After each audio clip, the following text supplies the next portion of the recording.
I'm assuming you aren't associated with the Army or the Rangers. What can I do for you?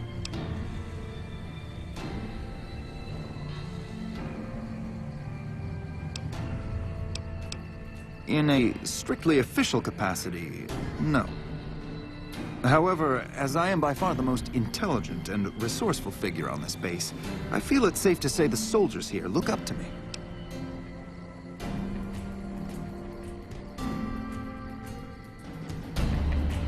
I suppose if you must stick with your narrow, parochial view of in charge, then yes, it's a no. Are we done?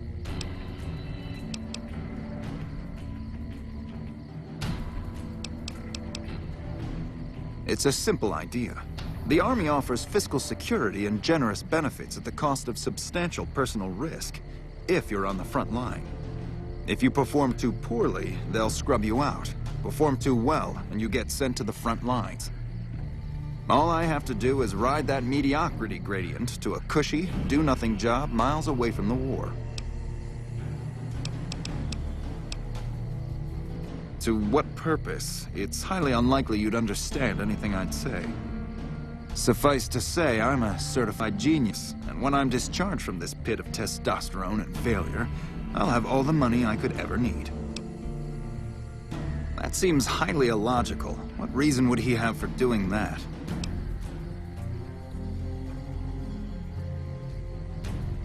This is an unexpected variable. I had hoped to coast on an easy wave of mediocrity to a cushy government pension.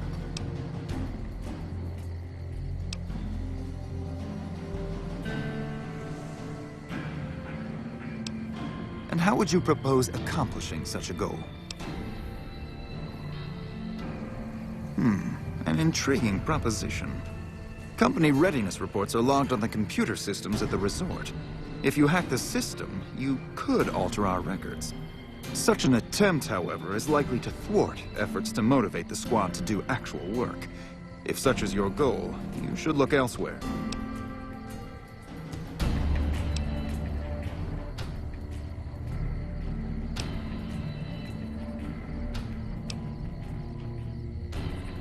As you wish. I'm sure the optimal solution will become apparent to you in time. And what do you propose?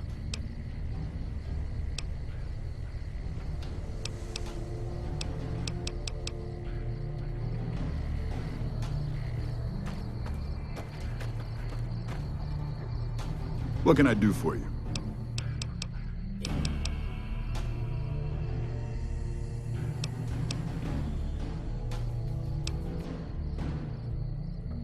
I'd be skeptical of the odds myself.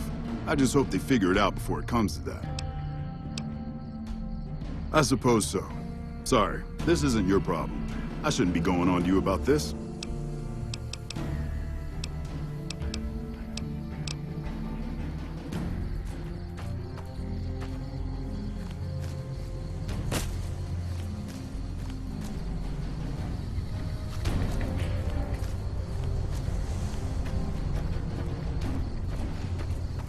Wish I had a first recon guy looking.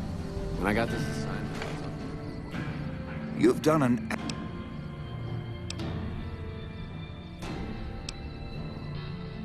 Excellent. Squad readiness records can be accessed from 2 terminals at the resort. The main terminal in the lobby, or a secure one in a back office. The main terminal is typically unlocked, but is also in the middle of a major thoroughfare. You'll have to be stealthy to access it. The office terminal is locked, but you might have an easier time accessing it, especially at night.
Hello? You should talk.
I'm occupied at the moment. Come see me when I'm on the balcony. Nice job out there.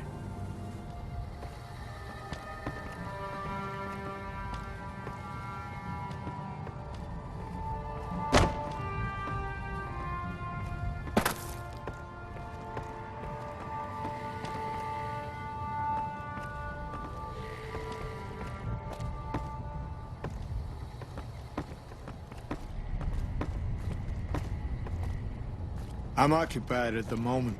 Come see me when I'm on the balcony.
Hello.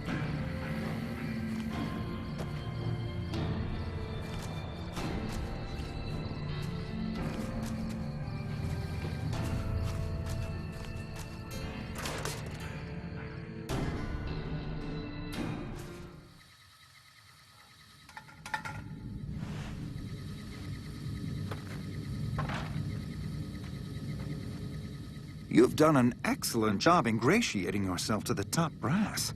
I assume this is some sort of stratagem? You actually did it. My friend, I am without doubt a genius, but I must say, you've given me a run for my money. Bravo. Bravo.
Poindexter says all our troubles is over now and we won't have to go to war.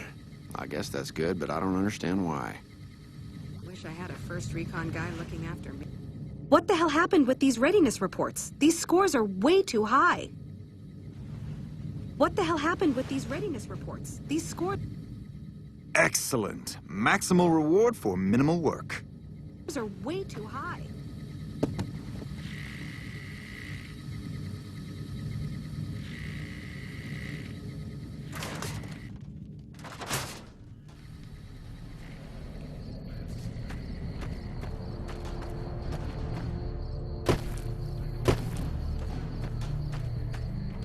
Hey.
I'm occupied.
I'm occupied at the moment.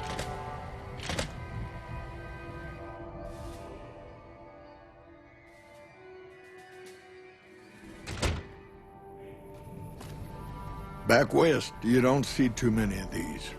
Lakes, I mean. Natural or man-made. We neglected the dams or pumped all the water out a long time ago.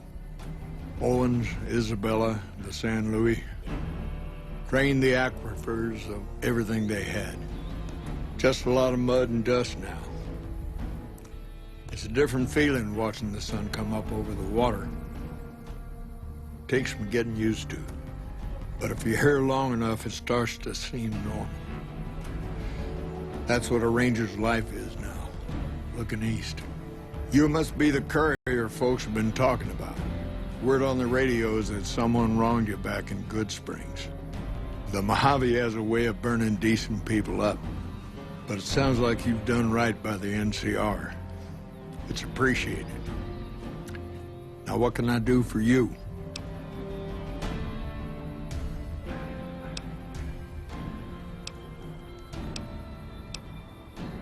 The best of the best, worst of the worst. He came out of NCR, one of the followers of the apocalypse. Like a lot of the followers, he went out in the wilderness with a partner to try to help those who needed helping. Not much different from how the Rangers used to be, except with books and medicine instead of guns. Out to the Grand Canyon, he met a missionary from Utah, a man by the name of Joshua Graham. Graham helped translate for the followers and the tribes. All three of them got nabbed by the Blackfoots down there, back when they were still at war with every other tribe in the Southwest.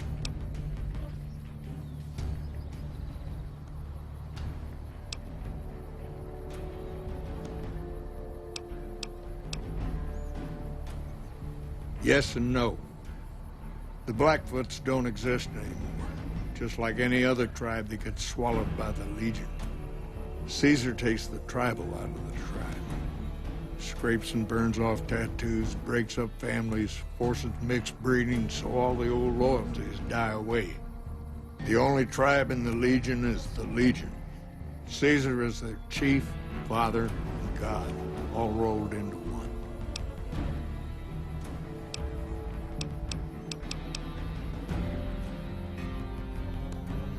Somewhere along the way, he realized he needed to educate the Blackfoots or they were going to get wiped out with the rest of the tribe. Showed them how to use guns, how to make explosives. Once he taught the Blackfoots a thing or two, they needed him. And he no longer needed the followers, NCR, or anyone else. He decided he could remake the tribes of the Southwest whether they wanted it or not. He became Caesar, and Joshua Graham became his legate, his right hand. And that's where Graham stayed until Hoover Dam. Losing the dam was the worst defeat the Legion ever suffered. Graham had been with Caesar since the beginning, but he had to set an example. The Praetorians covered Graham in pitch, lit him on fire, and down into the Grand Canyon he went.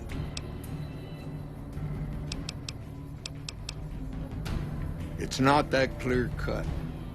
You have to understand, Graham was the toughest son of a gun anyone around these parts had ever seen. Before Hoover, we had 5 kill reports on Graham from Rangers and 1st Recon sharpshooters who tried to take him out. Some folks think he's still alive. Call him the Burned Man. Shoot.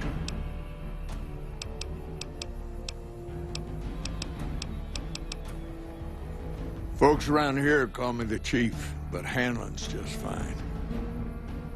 The Rangers run themselves pretty well, but I try to lend a hand. Mostly administrative work, helping coordinate intel on the radio. That and keeping an eye on the fires growing.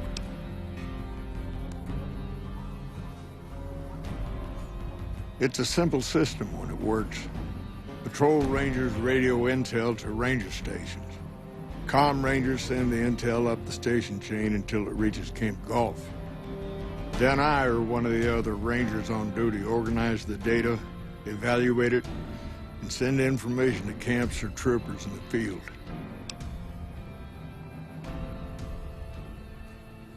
Comm Rangers might have an incomplete picture of the situation. There's a lot going on out there. Intel needs to be coordinated through Golf so we can verify and advise appropriately. Troopers have enough to deal with. We don't want them questioning their intel.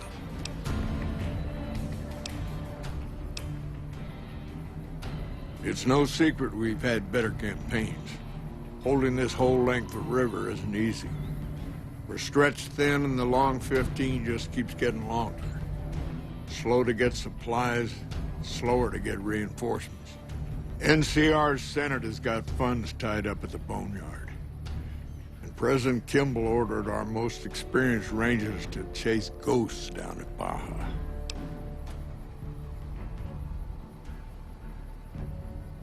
Senate elections are coming up. Local representatives don't want to push any more funding to the Mojave campaign because it's unpopular. Most of the folks around the Boneyard haven't been to New Vegas and probably never will. All they know is that their money gets sucked away to this desert and their brothers, sisters, sons, and daughters die here. It's complicated. It goes way back. I told President Kimball that we need more Rangers here. He accepted that, but took the most experienced ones and sent them south. Patrol Rangers are good men and women, but we're about to fight a war. You've seen it yourself. Some of them don't even have proper service rifles or armor. Our heavy infantry, power armor units, they're back in NCR territory protecting the interests of Brahmin barons against small-time raiders. Brahmin barons only have one vote at the ballot box, but they have a lot of money to throw around.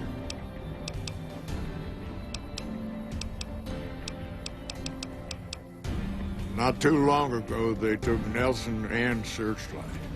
They got some camps on the eastern shore of the Colorado, and the monstrosity on the hill across the lake, that's for Caesar. Some folks don't believe he's here yet, but you can tell. He's the eye of the storm. It all roils and spins around him.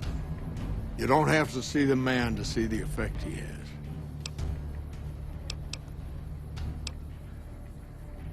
Searchlight was worse. One of Caesar's Frumentari must have found something in there. Flooded the whole camp with radiation. Nelson was barely set up. We had a big stretch of unprotected land between Forlorn Hope and Searchlight, and Nelson was the solution. A deaconess named Dead Sea took the place and caused a lot of damage.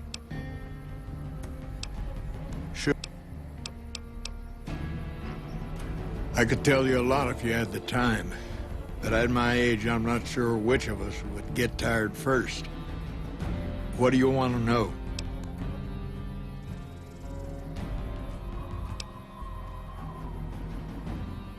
Oh, well, I guess it must be coming up on 40 years or so. Back before Elise was chief, anyway. It was a heck of a lot harder then. Weren't as many of us to go around. But I think it was a lot easier to tell the good guys from the bad.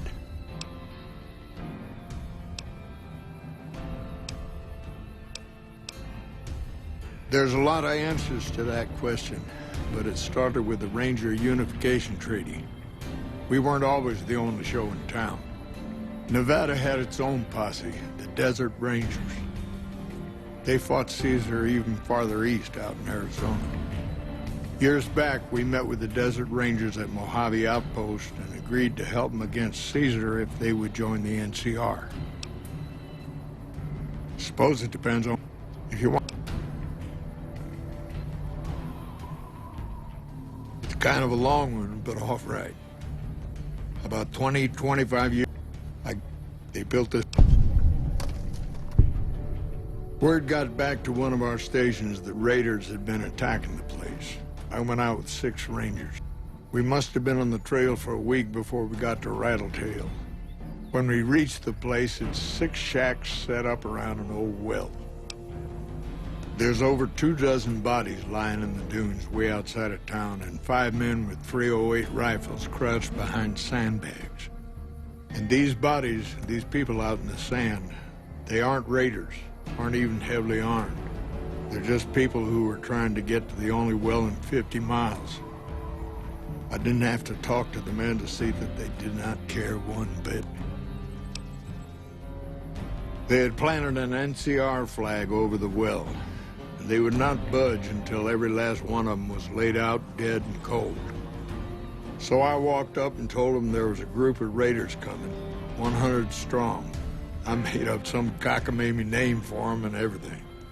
The men looked at each other, looked at us, and asked me what we were going to do about it. I told them we would take them back into NCR territory because we'd already lost 10 Rangers on the way out. 10 Rangers, 5 men with .308 rifles. Well, that was enough for them. They packed up what they could, and we took them back north. Last I heard, they settled somewhere in Anza Borrego. Raised bighorners. Had some tough times, but it worked out okay for them. So there you go. That's my one bit of good. In big battles, Caesar deploys his legionaries in waves. Recruits up front, prime soldiers behind the recruits, old guard bringing up the rear. Opponents wear themselves out dealing with the first 2 waves, if they survive that long. When the veterans step up, there's not much fight left. Caesar can adapt, though, and when required, he can run any mix of legionaries as skirmishers and still retain order in the ranks. Joshua Graham, Caesar's old legate, he wasn't so flexible. When the Legion attacked Hoover Dam, General Oliver ordered his troopers back to the middle ground just after first contact. Graham pushed all of the legionaries onto the dam, filling the east side with recruits up front and veterans in the back, by the book. But once they were in, they were stuck there. Oliver's troopers were entrenched and wouldn't give a foot. That's when we ordered the Rangers and the 1st Recon sharpshooters to start picking off veteran Legion officers from a high ridge west of the dam. That only lasted about a minute before Graham ordered the back ranks to push through to the front and rush the ridge. Caused total chaos among the younger legionaries. Oliver's troopers fell back to the side walkways and stayed out of the veterans' way. By the time the veterans got to the ridge, we were already in Boulder City. They followed us down there, but we were out before they realized what was happening. We had packed the old city with C4 and dynamite. Crude, but it did the job. Those who didn't die in the blast were in no position to mount a defense. The ones left on the dam didn't know what to do. The troopers routed them. Graham pulled the remaining legionaries back, but the battle was over. He went south, back to the Grand Canyon, back to Caesar. And that was the last we saw or heard from Joshua Graham.